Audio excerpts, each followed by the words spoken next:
Hello, how you doing? So this is a behind the scenes look at A Tale of Two Builders. On the left you can see the behind the scenes view, and on the right you can see the live show view of The Tale of Two Builders, the Shadow Puppet presentation I put on earlier this year.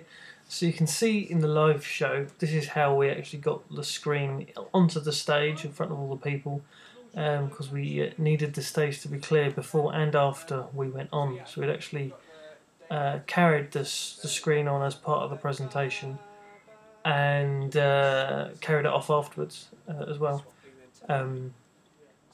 So this is the start. So there's myself on the left, the foolish builder, and Colin on the right, the wise builder. And as you can see in the behind the scenes view at the moment, we're still rehearsing. And just about now, as we walk behind the scenes, the pictures will synchronise roughly. And there you go, you can see A Tale of Two Builders. So we wrote the presentation around musical cues, and so there will be discrepancies throughout the rehearsal and the live view as to when things arrive, particularly on time, because there's about 2 days worth of rehearsals between the behind the scenes view that was filmed and the actual live presentation. So please forgive discrepancies.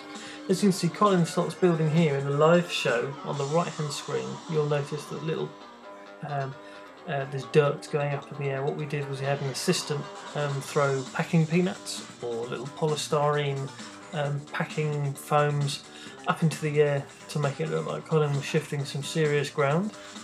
And I've just started building my house with no foundations at all. And you can see I think it's quite funny that Colin's putting in some effort to make a firm foundation. That's not necessary, I think. And then I carry on building.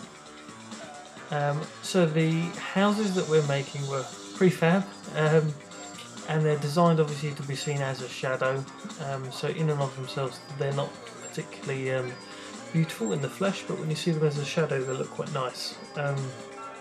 So these were wooden frames with clear acetate all across the back of them, so that we were able to make some objects float in mid-air, like some of the bricks on my one. So we wanted mine to look a bit like a castle, but didn't want it to look too dark, so we wanted to keep a lot of the light coming through there.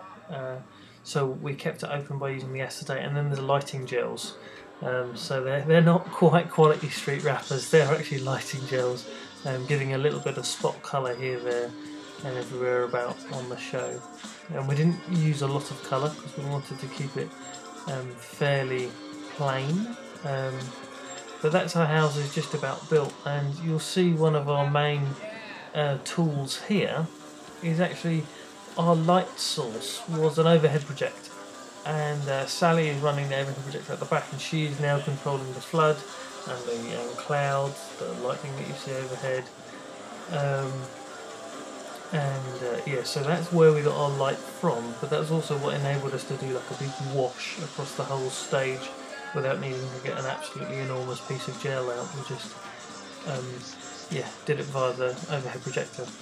So you see standing right near the, that's why we have rehearsals, there we go, get the sun on the right side. So you see we're standing quite near the projector, the screen, so Colin is pressed as close as he can sort of up to the screen. It's quite an uncomfortable performance position, but it gives a really nice sharp shadow, and we're standing about as close as we can, and the props are about an inch away. So be like the wise man who built this house upon the rock is our motto at the end then, a little moral.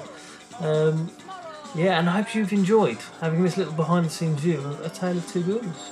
And Colin's going to walk off into the sunset. Marvellous, well done Colin. Cafe!